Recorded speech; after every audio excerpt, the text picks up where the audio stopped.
Hey everybody, this is Skip from Catharsis Magazine and Catharsis Books and Vinyl, and today's video is part of the Creative Writing Workshop series. It is part one of the Grammar Rodeo, and it is highlighting some common mistakes that a lot of writers and broadcasters and influencers and a lot of other people make when they are writing and speaking. Remember to like and subscribe to the Catharzine YouTube channel, as well as the Catharsis Magazine website at catharzine.com. So let's get into the top 11 common mistakes straight away, starting with previous versus prior. A lot of people, even professionals, use these two words interchangeably, but they are not the same. Essentially, previous is sequential and prior just means before.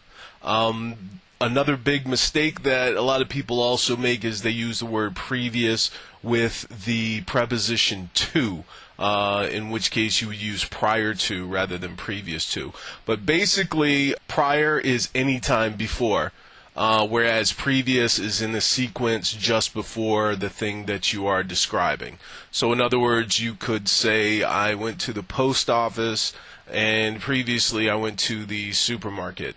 Now, that's if you had gone to the supermarket just before the post office, but if you went to the supermarket at any point during the day before you went to the post office, you would say, I went to the post office, and prior to that I went to the supermarket. At number 10, we have it's with an apostrophe versus it's without the apostrophe. This one's pretty easy. It's with an apostrophe is basically it is, and it's without the apostrophe is possessive. An example of the two in usage would be it's virtuous to be honest, meaning it's with the apostrophe. It is virtuous to be honest, and without the apostrophe you could say virtue is its own reward, because that's possessive. Coming in at number 9 is one that a lot of professionals get wrong all the time. People in broadcasting, people in journalism, I have no idea why. It's pretty simple, but it's historic versus historical. And essentially, it's all about context. If you're saying something is historic, you're saying that it is noteworthy and memorable, and it is happening in the moment and of the context of something that would be written down as something that should be observed in history. Whereas historical is specifically referring to something that's happened in the past, in the context of history itself.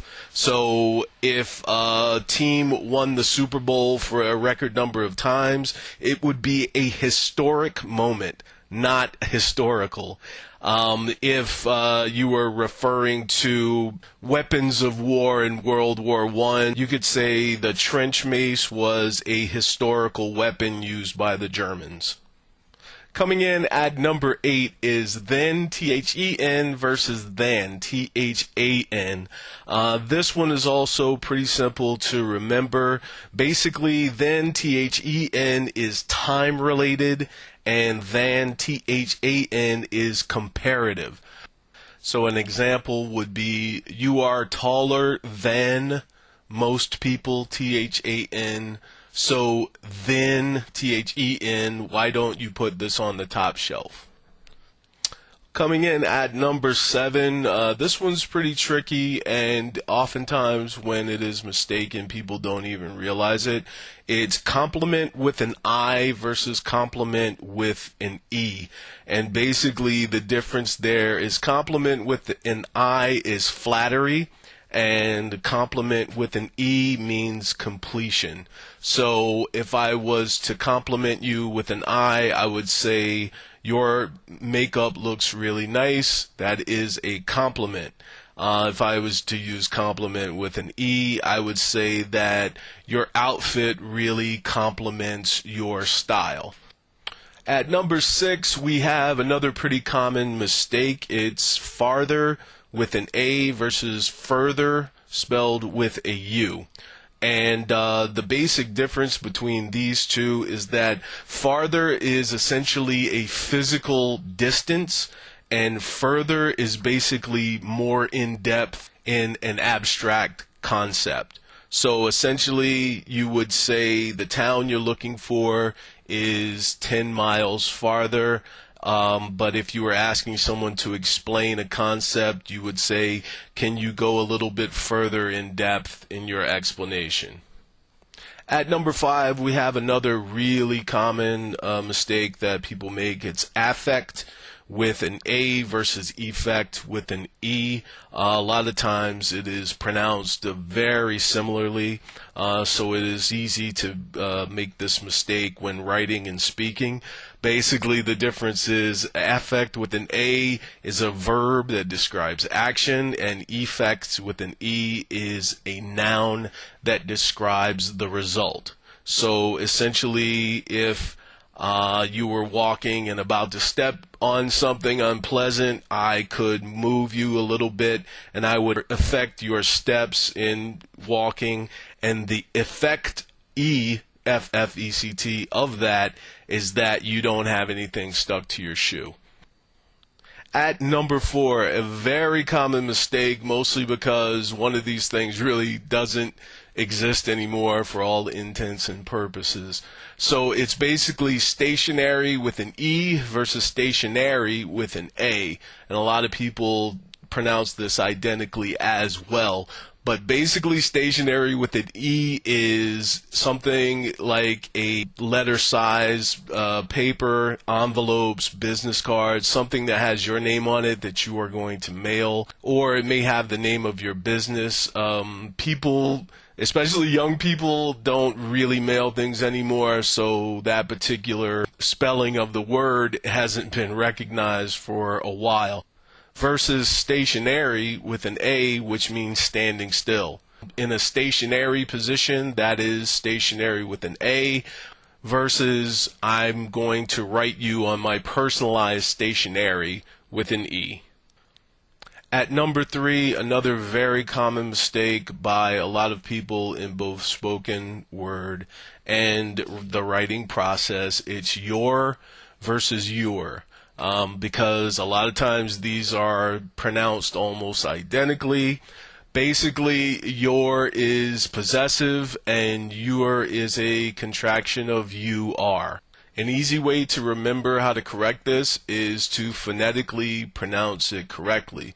And just get used to saying your and your and sounding it out. So basically, the example would be, you were a nice person, but your manners are terrible. If you practice saying the words phonetically, it'll be a lot easier to remember how to write it in the future.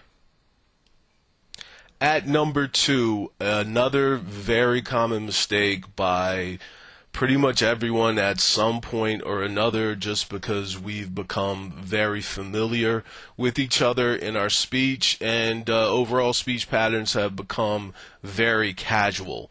But it is who versus whom. So essentially, who is subjective, whereas whom is objective and is most commonly in reference to someone who is in reception of something. Also, a good way to remember whom is using it with a preposition. In other words, if you were asking a question, an example of usage in a question would be, who spilled something on the carpet? If you could answer that by saying, I did, or Kevin did, or the dog did, then that is an example of who, versus whom, which you would use with a preposition. To whom am I speaking? For whom should I ask? Another easy way to remember it would be who is essentially synonymous with he or she, and whom would be more synonymous with him or her. And the number 1 common mistake in this week's Grammar Rodeo is less versus fewer. This is one of the most common grammar mistakes made, And basically, the best way to remember the difference is that less is cumulative and fewer is quantitative. In other words, if it refers to something that you could count on an individual basis, it is going to be fewer. It is always going to be fewer. If it is something that accumulates as a group of items, it is going to be less. In other words, less sugar and fewer calories. Less sugar because you don't count the individual grains of sugar. Sugar is just a teaspoon of sugar, so it's always going to be less. Versus calories, which you would actually count in a quantitative basis, so they're always going to be fewer. So anything that you could count individually is always going to be fewer, never going to be less. A lot of times people will use less for everything, but there is a distinct difference between the two. So that's it for today's Grammar Rodeo. Stay tuned for the next part in the series, which is commonly misused and misunderstood terms that have different meanings. Be sure to like and subscribe to Catharsis Magazine at Catharzine.com, as well as hit the subscribe button at the Catharzine channel on YouTube. If anyone has any suggestions for future episodes, be sure to leave them in the comments and we'll check them out. Thanks, guys. One love.